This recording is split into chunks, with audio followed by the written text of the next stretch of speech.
How to find your information on Facebook Messenger app. Hi guys, in this video I will show you how to find your information on your Messenger app. It's so easy and quick, so let's start. First thing, go to your Messenger. Now click on your profile up there. Scroll down until you find account setting. Scroll down and you have your information.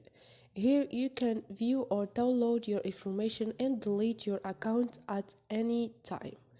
And you choose if you want to see account information or download your information or transfer a copy of your information.